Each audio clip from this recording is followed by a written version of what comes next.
Welcome back. So we're going to have the last part of the day. It's not a panel like the two that were before, but it's going to be a series of lecture, presentation. It's a bit of a Royal Rumble altogether. Let's try to bring things together in this last session and to sum up the day.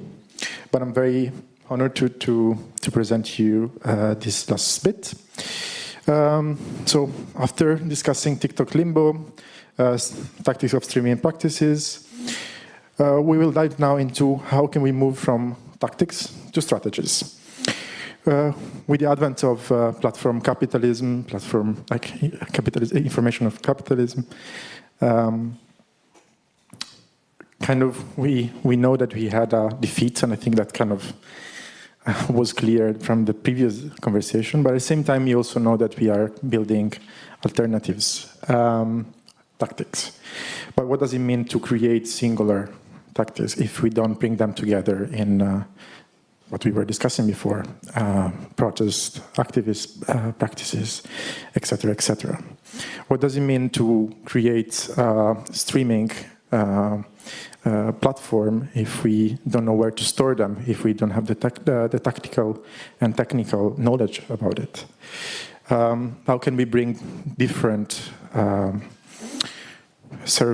different knowledge together to create these alternatives?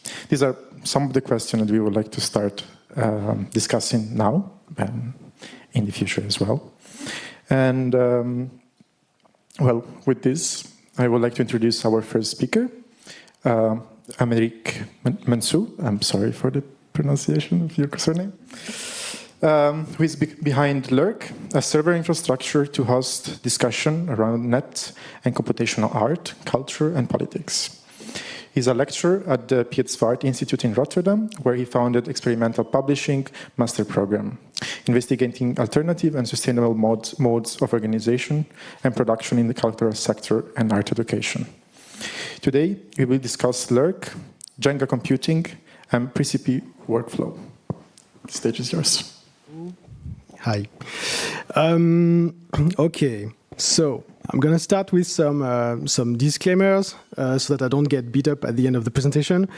First of all, there are basically three disclaimers I want to make in this presentation. The first one is that I'm going to use the word infrastructure a few times in this presentation. And I want to define it like this because it's one of these terms that is being thrown away all the time at the moment, also with fungi, entanglement, and these kind of words.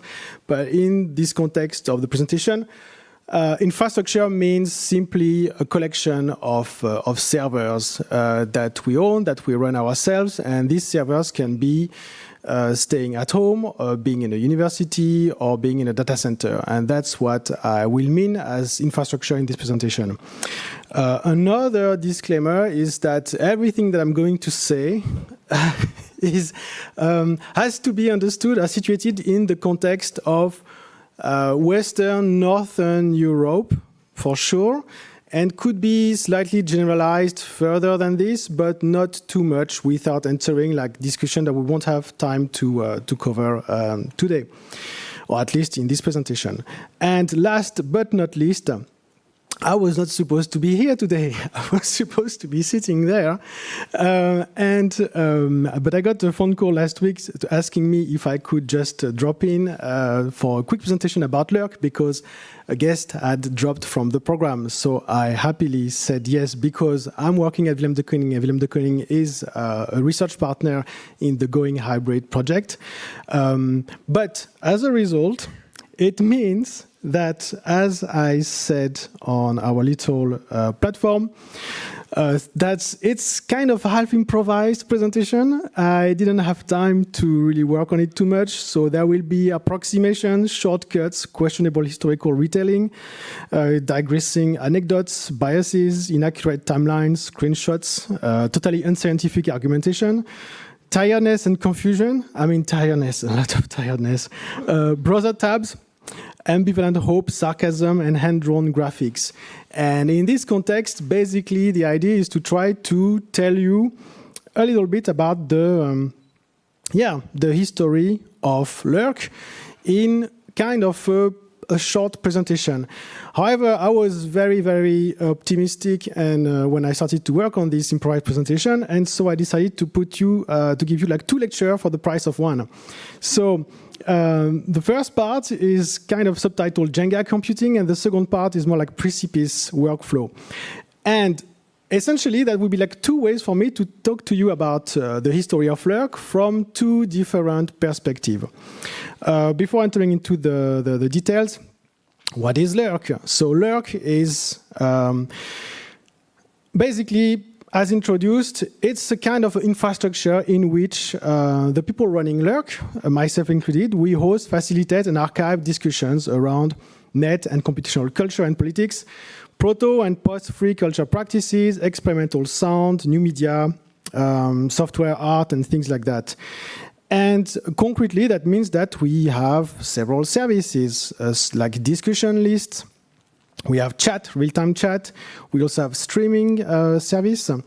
And we give access to the Fediverse via our own Mastodon instance. We also have some documentation through a wiki. And we also have a bunch of other things that we don't necessarily advertise. It's only for the exclusive platinum members of Lurk. But little software or network gimmicks that we use internally. Now, how am I going to approach this? So I think it's interesting to not just present the way or the state of Lurk as it is right now, but more, like how we build this stuff, like because it's been like almost like a decade-old project, and so it takes time. It takes time, and there was no master plan at all. We just kind of improvise our way through. So one part is really about the sort of the techno-cultural narrative of this history. That's the easy one. That's the one that's going to leave you, empowered and inspired, hopefully at the end. And then there is the second part, which is more like the socio-economic context in which Lurk has been created, which is a tiny bit more bleak and less hopeful. However, let's get started with the technocultural aspect. So I started Lurk with Alex McLean back in 2014. I knew Alex from the early days of people doing strange things with free software, basically. And the context in which we decided to launch Lurk was, in 2014, was at the time where, funnily enough, a lot of people had given up on alternative infrastructure. It's like everyone was just on Facebook, on mainstream social media, social networks, whatever you call them. And the discussion had moved away from the critique of infrastructure that used to be much more present in the early 2000s and 90s to the discussion of the user condition in the sense of, okay, can we have Facebook user union? Can we have, let's say, collective bargaining as user? What do we do for our own data? So suddenly, that for a few people, it didn't sit very well. And Lurk was started like this as a reaction to this situation to try to claim back a little bit of these infrastructural discussions. And so when we started to launch Lurk, we went asking our friends at a servers in Linz in Austria if we could get a server. And then we started to run a software called GroupServe, which was like a new kind of hybrid web/mailing list software. The idea I'm not going to go through it because there is not much time, but the point was that let's bring back mailing list so that we can claim back the discourse, the discussion in system that we can own, so we can actually basically archive, document the sort of the cultural discourse happening around certain practices instead of having all this discussion happening on Facebook. And that worked quite well. And then we started the year after to also introduce XMPP, which was also going through a sort of a renaissance period of becoming a very good alternative instant messaging system, specifically boosted by a new Android app called Conversations that's forced somehow to move the ecosystem in a certain direction in terms of user friendliness, with I'm going to use massive double quotes, but simplifying a lot of the process to have decent self-hosted alternative to WhatsApp, to Signal, to whatever, doesn't matter. Eventually, the year after, we also started to, or there was mostly Alex, who essentially managed to try to hijack the Top Lab community that he had founded many years later, and that was completely existing across Slack, into a self-hosted version called Rocket Chat, and he exported the whole history of the discussion happening on Slack, importing it back into Rocket Chat, and then kind of forced the community to move back into, let's say, a more ethical place. Then that brings us to the dark time of Lurk, where things were going quite well, but we were getting tired. It was around 2017, let's say, 2017, 2018, and this is where you reach this point of just, getting close to the admin burnout and just being fed up with everything. And we got very close to just stop running Lurk because it was so tiring. And the problem, not the problem. We'll go back to the problem, but something that was quite interesting is that in parallel to almost collapse in this process, a lot of exciting things were happening from a new generation of artists, hackers, and designers in trying to revive this question about decentralization and federation. I want to give as an example Welcome to the Federation, which is a VIA project that was led by Roel Roskamabing, Maneta Berens, and Lydia Pereira, which was an attempt to also, for instance, bring back XMPP as a practical element of implementation, but also start to talk about Mastodon and the Fediverse. And so there was a lot of stuff bubbling at the time. And it kind of worked for us as a bit of a dopamine at Lurk, instead of thinking of, okay, something is happening, so it would be a shame to just disappear and let it go at this point. And so moving on forward, I took that as an opportunity to also invite Roel and Maneta to do a special issue at the Experimental Publishing Master at Pittsburgh on this specific topic. At the same time, we were invited to do some stuff at Transmedial, and I asked Lydia if she wanted to also work with some students to develop a map of the history of federated network. So it was quite exciting. So we were exhausted, really exhausted, but at the same time, there was something going on.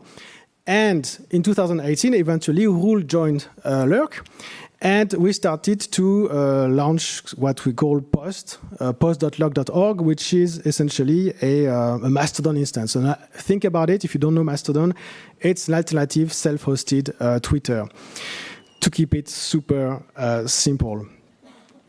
It's also around that time that we were really quite deeply invested into this topic, and we were starting to dump our thoughts on a paper called 7 Theses on the Fediverse and the Becoming of Floss that was published by ANSI. And so around this time, to 2019, this is the moment where we had time to consolidate.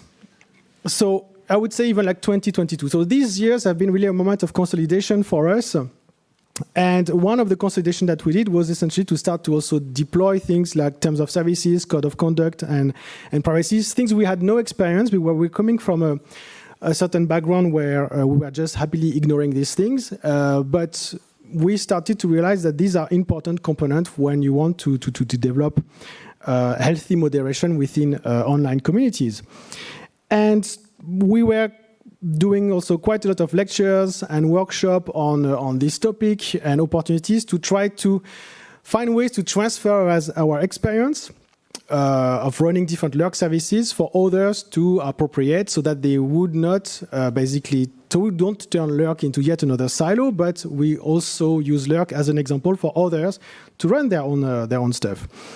And this is, for me, was a bit of I would say a moment of, let's say, I don't know, revelation, enlightenment, I don't know, just eureka, not eureka, no, but a moment where I realized that what we were going through at this time was not a repeat of what was going on 10, 15 years ago, which was I naively thought at the beginning. And here I'm going to show like some slides that I made back in 2007 about another infrastructure of another collective I was part of. And I apologize for those who know me because they may have seen these slides already. I tend to show them way too many times, or not enough. I do simply because this part of, let's say, net culture is highly undocumented. So here it was just a presentation to present the infrastructure of a collective called Go210. The important aspect of that was not just the services or the server, whatever we were running, but more the fact that there was a lot of activities and other collective working with the same type of patterns around the time. So here I was just giving as example in this slide Go210, Beck, Dyn, Open Lab. And so like to show also that there was a lot of mutual help and mutual aid going on within these communities, creating a sort of a social mesh network in the form of digital solidarity and digital commons, but not just theoretically, but really practically. And, starting to point to the fact that, okay, there was also like a darker thing going on, which was, at the time, I mean, this is the funny one, Yahoo, MSN, and MySpace were the horrible place that you didn't want to go to. This didn't age super well, but the principle remained the same, was this idea of, what kind of choice do we want for digital culture, what kind of digital infrastructure we are basically looking forward to.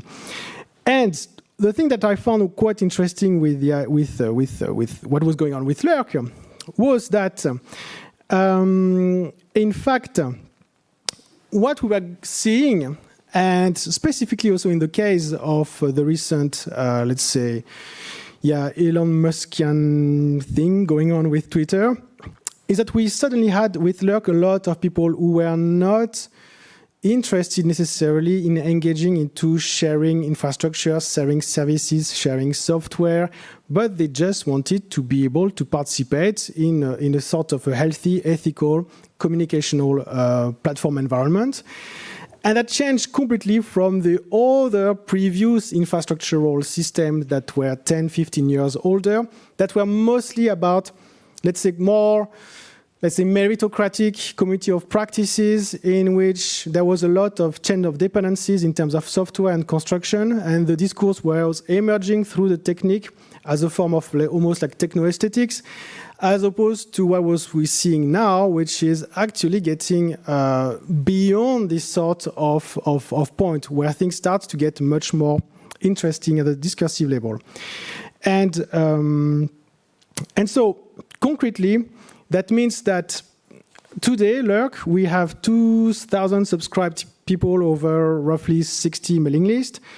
We have capped the number of people who can join the Mastodon instance to 666 persons because it was a convenient, meaningful number. That was quite matching also the specification of the server running the instance.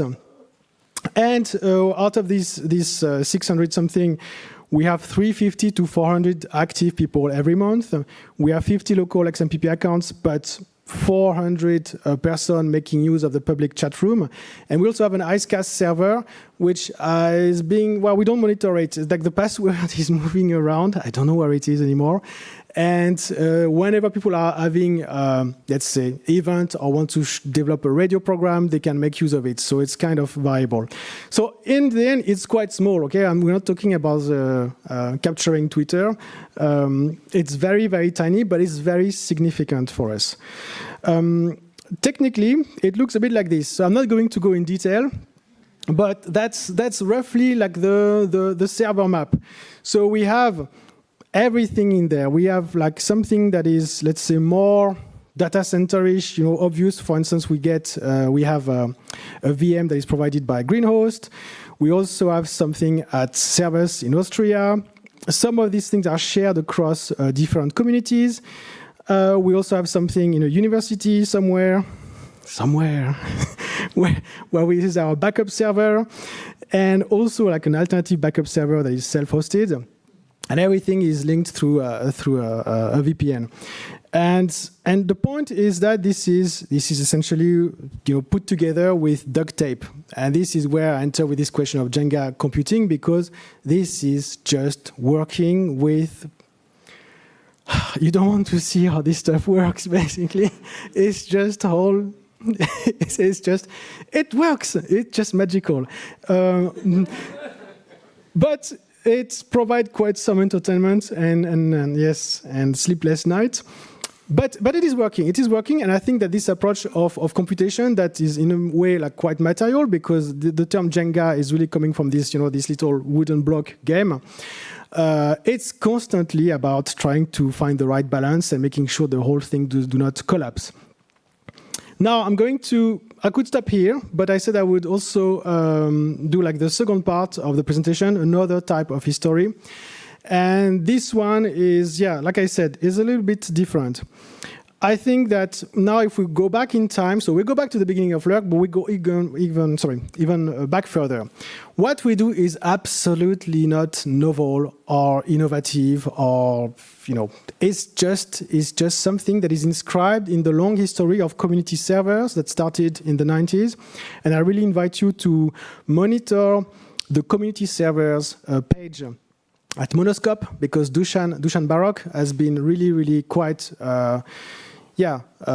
busy starting to develop this page more and more. So there is a lot of beginning of documentation of both historical but also current and novel community servers and the whole discourse around it, and a little bit of literature that has been written about the topic. I'm mentioning that because this is simply to explain that these community servers is not new. There was like a very rich and diverse and thriving scene. And that kind of disappeared. So we have a little bit like a dinosaur story. We're like, why did they disappear? They were so powerful. And if we look into why these sort of community servers kind of disappear at some point and are starting to see like a little bit of revival now, there are many explanations. People are getting old, people have children, people have to work, blah, blah, blah, blah, blah. Discord. Discord is also not helping or helping. It depends how you see it. So there are many like obvious reasons why community servers are kind of disappearing or hard to maintain. There is, however, another one. And here I'm going to screenshot, well, not screenshot, but showing a post that Florian Kramer made, I think last year. Yeah. It doesn't really matter what's the context. The thing that matters here is that he's mentioning that someone died, someone who was quite instrumental in the Berlin scene. And the highlight of this, basically, the screenshot is that as far as I know, he never had a regular job and probably never completed his computer science degree. Although his technical expertise, he could have worked in well-paid positions.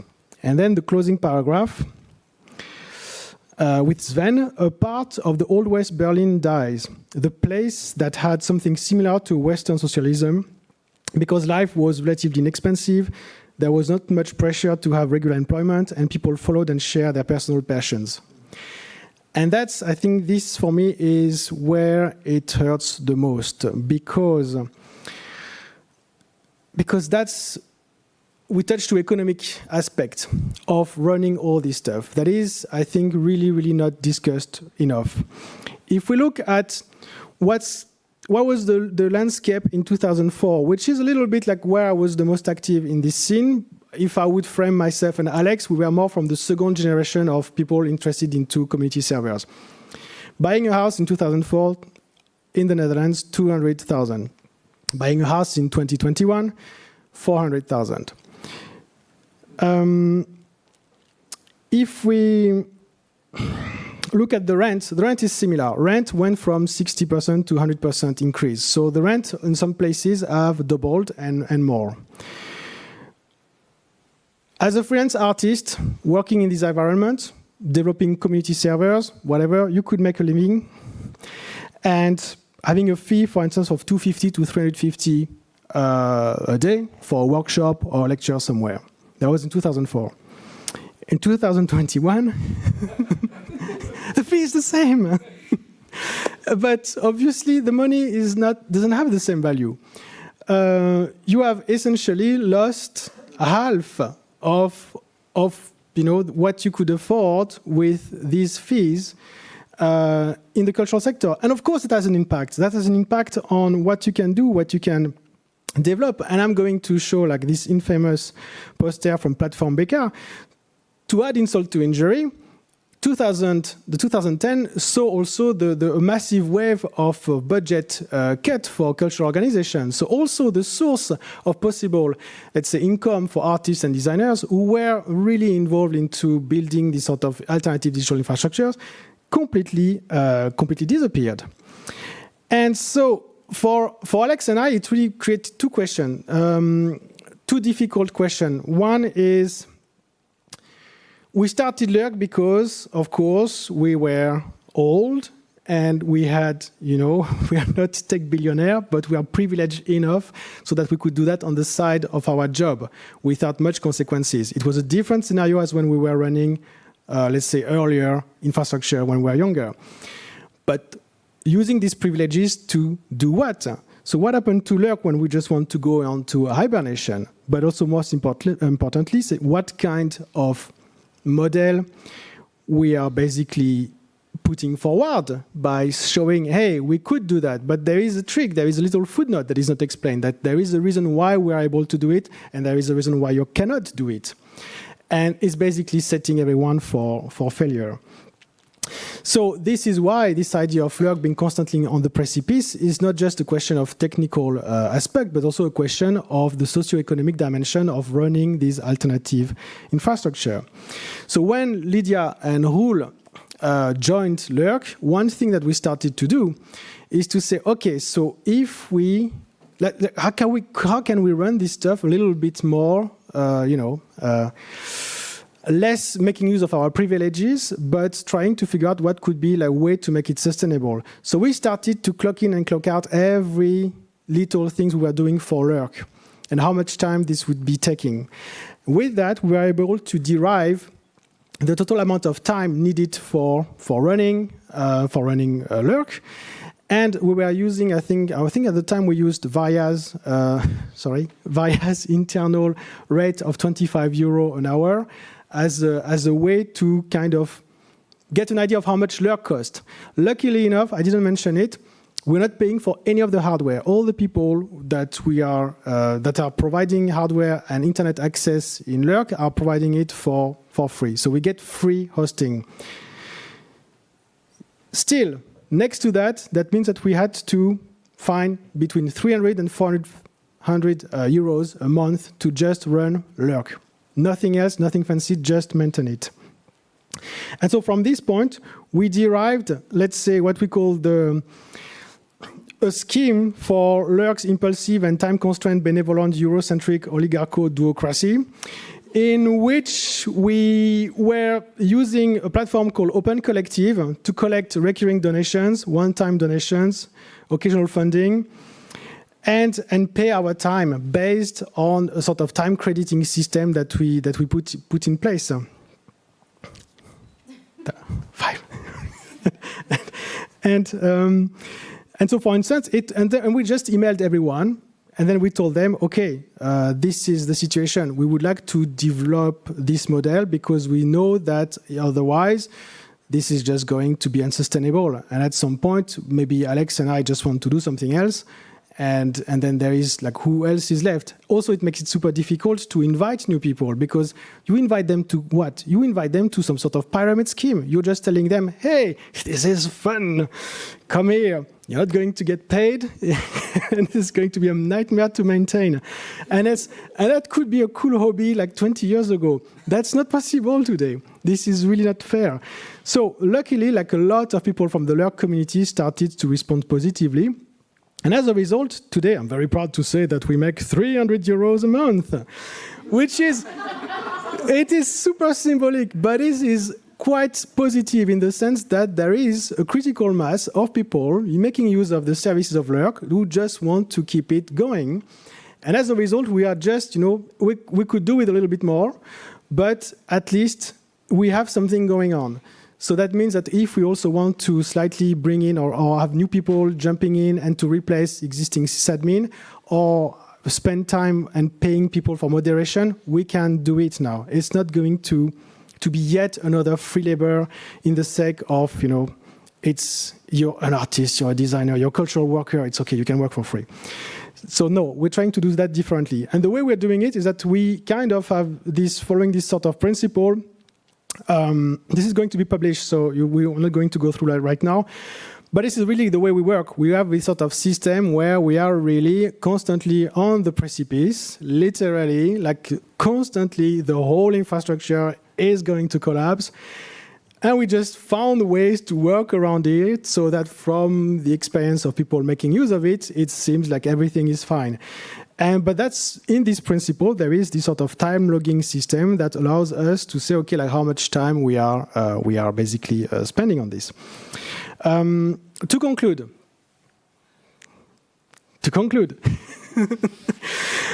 what I'm saying here is nothing new. There has been a lot of research and writing on the question of precarity in the cultural sector, right? So here I'm showing this work from Silvio on the topic of entreprecaria. I could also mention the recent PhD from Anja Roten, in which she goes quite in depth into how workshops and platforms have been both somehow, let's say, device of empowerment for collectives, but also like a sign of precarity in the Dutch cultural sector. And then also I can mention one of our researchers at Willem de Koning, Catherine Somze, that is starting to do a research on cultural entrepreneurship, which is basically a concept that was forced onto art school to modify their curriculum, starting explicitly around 2014, as a result to move to the model of the creative industry, to say, hey, artists, designer, cultural worker need to become entrepreneur, art schools, now you have to teach this. And so how these things have to be unpacked. Why am I saying that? So this is not novel, but I wanted to mention it as a sort of the side B of the hit single Lurk, to say that when we're talking about this question of alternative infrastructure, of autonomy, this question of let's fight against big tech and whatever, we always tend to fall on the question of the cultural, the technical, the ecological, the political, the aesthetic, and the social, because they are the easy one. They're the ones that are not hurting. The one that is always missing and is tend to be treated separately, which I think is really, really regretful, is the economic dimension of it. And it's particularly important nowadays. Just a lasting sentence, maybe, and then I will stop, I swear. When we do this work, there is like also a lot of frustration. And that's the open-hearted part of the presentation. There's a lot of frustration because a lot of the work done by people involved in community servers or alternative tech tend to become the source of inspiration for a lot of critical discourse, a lot of themes for, let's say, new festivals or conference or project. And yet, the field itself is really, really struggling and is increasingly struggling. And then there is, I think, a very strong disconnect between these two mechanisms. On one hand, let's say a more academic understanding of alternative infrastructure, which is essentially operating like a platform on which very precarious collectives are providing content. And that was okay, I think, 20 years ago, when you could make a living, not becoming rich at all, but you could make a living by just having a part-time job or doing a bit of freelancing gig and then do that on the side. But today, this is not acceptable anymore. This is really a form of appropriation and exploitation. And I'm not sure how to step out of this. The darker side, of course, is that, yeah, it's great that Lurk is sustainable, but that also means that Lurk failed at avoiding the capitalization of digital solidarity. That means that there is no escape to that. That means that the only way to run these things is to say, okay, you need to have individual contribution of the person to make it happen, because there is nothing else around. But let's have some hope. I want to thank Lydia, Roel, Brendan, Alex, because, of course, all these discussions were improvised and put together at the last minute, but this is part of a much broader discussion that I'm having with them within Lurk, and also a big heart to all the lurkers who are also providing like a quite amazing community. Voilà, thank you.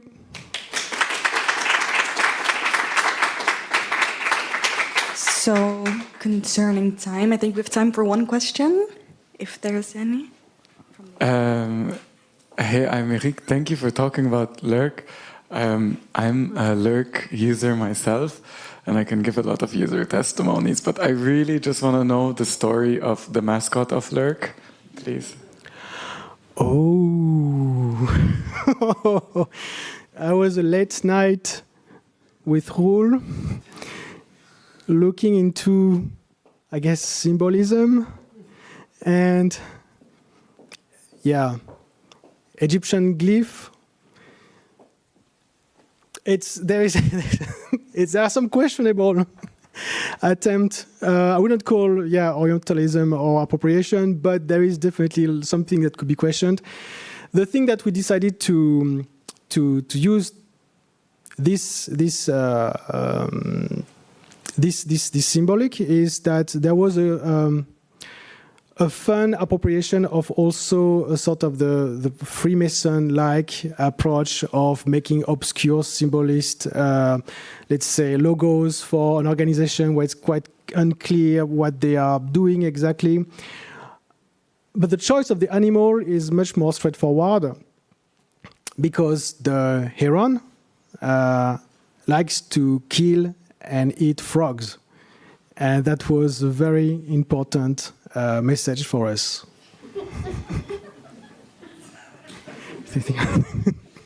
Something to think about.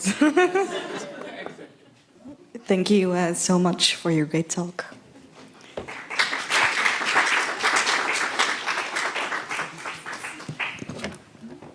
So for our next speaker, I would like to invite Lucas Engelhardt to the stage. Lucas is a graphic designer and artist who creates and explores supposedly autonomous spaces, both online and offline. He builds, breaks, and fixes servers for himself and for others, and is active in the housing struggle. His INC longform, which I had the pleasure to edit, about squatting the clouds, based on his experiences with Mokum Kraakt, is a nice tip for you all. And today we'll be discussing how to computer self-hosting guides. The floor is yours. All right. Thanks, Chloe, and thanks, Aymeric. I will try to counter the last talk with some maybe a little bit of naive optimism. So I'm Lucas. I'm a graphic designer, and I've been in the last 2 years making, building, breaking, and fixing servers for myself and for others. I wanted to show a few examples of what I'm talking about first. For me, I think these little servers, they're attempts to stop using centralized platforms in my own workflow, and they're sites that can facilitate practices and collaborations. And as a designer, I'm interested in the aesthetic dimension of working with these servers. Sorry, I lost my voice the last couple of days. I hope you can understand me well. But I'm interested in how they look, but also how they feel, how they come to be, how they are maintained, who maintains them, why they are maintained. And it all started with this server that I built together with Paul Bille, who's a good friend of mine and a longtime collaborator. And when he moved to the US to study, we built the server to kind of continue our collaboration and our friendship and to stop using Dropbox. I built this little server, which I built while I was studying at the Sandberg, and the idea is that it runs Etherpad and should remain in the Sandberg in the department space for the students to collaboratively take notes, which currently it's not there, but the idea is to still put it there.